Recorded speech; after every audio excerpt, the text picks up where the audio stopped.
What do you do when the person you built your entire world around keeps shattering it again and again, but you stay because you desperately hope the next time will finally be different? This is the story of 12 years survived, 12 years forgiven, and 12 years lost, until the day I finally chose myself. 12 years ago, when I first met my wife, life felt like a road stretching endlessly ahead of us, full of potential, full of hope, full of dreams we hadn't even begun to articulate. Back then, things were simple. We were young and reckless, trying to understand ourselves while balancing emotions that were bigger than our maturity could handle. And then, before either of us fully understood what it meant to be adults, she got pregnant with our first son.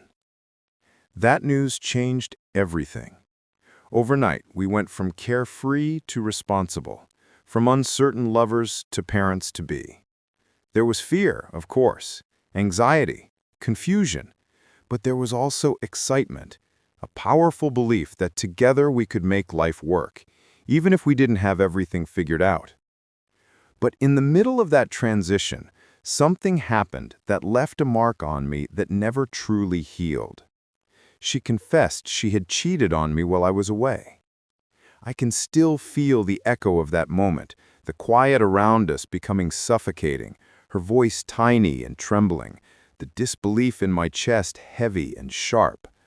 But I talked myself into forgiveness. I convinced myself it was a mistake rooted in immaturity, stress, chaos, and her fear of becoming a mother so young. I told myself people deserve second chances, that families deserve to stay together. And so I stayed. What followed were 6 years of trying, breaking, repairing, and trying again. We would fight intensely, sometimes over big things, sometimes over nothing at all.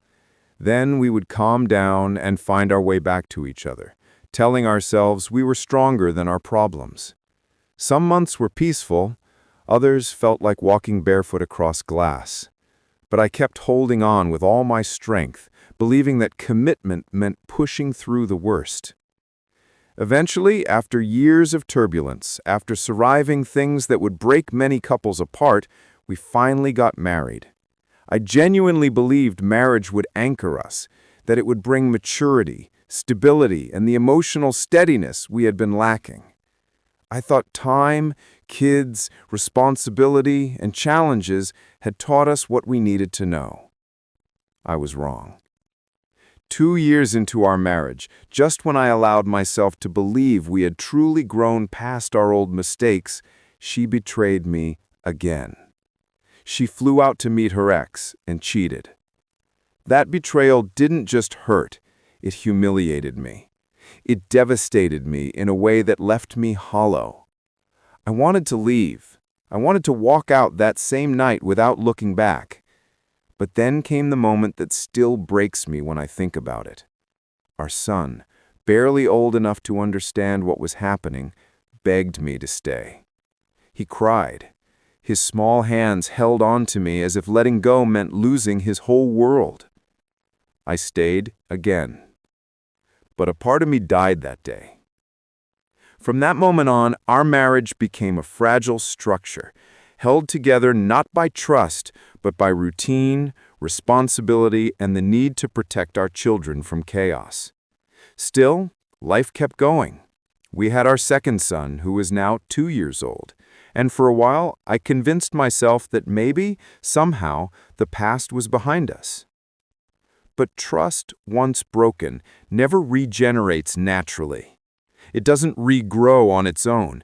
It requires honesty, accountability, and genuine remorse, none of which she ever truly gave me. And so the signs began to show again. Her secrecy, her emotional distance, her sudden protectiveness of her phone, her coldness, her inconsistency, her drifting attention, her mind somewhere else, even when she was sitting right beside me. Anyone who has been betrayed before recognizes these signs like old scars aching before a storm. I didn't want to snoop. I didn't want to act like someone paranoid or controlling. I had spent years giving her trust, even when she didn't deserve it.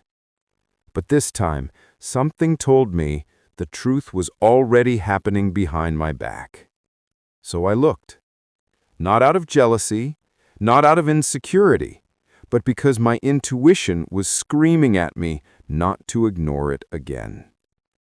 And what I found confirmed every fear I had been suppressing. She was talking to her ex again.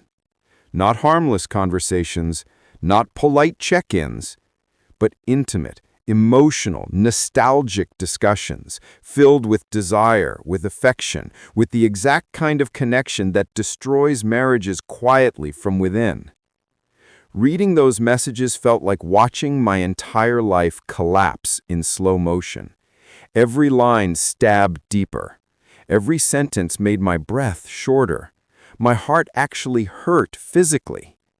It was the betrayal I had already lived through twice, now repeating itself for the third time. I confronted her last weekend. I expected lies, denial, rage.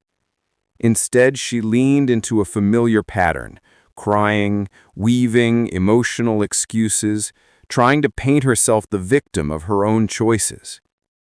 But something inside me had shifted permanently.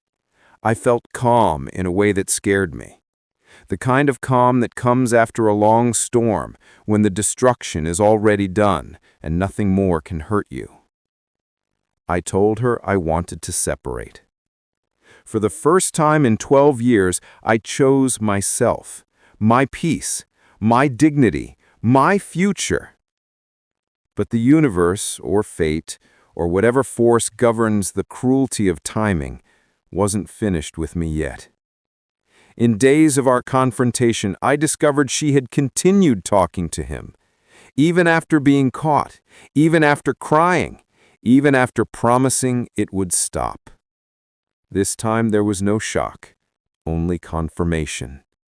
Confirmation that she had no intention of changing. Confirmation that the apology was just survival. Confirmation that everything I invested into this relationship was being thrown away carelessly. Then came the final insult. She said she wanted us to co-parent and live together, as if pretending we were still a family under one roof was a reasonable option. As if I should swallow betrayal after betrayal and continue supporting her financially because she refuses to be responsible for her life. And when I asked her to leave temporarily, to give me even a small amount of space to breathe, she refused. She said she couldn't go to her dad's house because he is mean to her. As if her comfort should matter more than my mental health. As if her emotional whims outweigh the trauma she caused. As if she hasn't spent 12 years tearing me apart piece by piece. Now I'm stuck in the cruelest position a person can be in. She destroyed our marriage, but I am financially responsible. She cheated repeatedly, but she cannot support herself, so I'm expected to shoulder the burden. She made her choices freely, but I am the one paying for them, emotionally, mentally, and literally. I feel like I've wasted 12 years. 12 years trying to build a life that she kept tearing down. 12 years loving someone who didn't understand the meaning of loyalty. 12 years giving my best to someone who treated my heart like an afterthought. I have very few friends. My family circle is small. And right now, the loneliness feels enormous. Like standing in the ruins of a home that once felt warm. But amid the heartbreak, amid the exhaustion, amid the crushing sense of unfairness, a truth is beginning to settle. This pain might be the birth of something new. This loss might be the start of rediscovering myself. This ending might be the beginning of the life I was meant to live, one where I am no longer sacrificing myself for someone who never protected me. I don't know what tomorrow looks like, but I know I need healing. I know I need space. I know I need to rebuild not just my heart, but my entire identity. And maybe, just maybe, this time I'll finally learn how to love myself the way I spent 12 years loving her. If you've ever survived betrayal, heartbreak, or emotional abandonment, your voice matters. Tell your story. Share your experience. You never know who you might help feel less alone.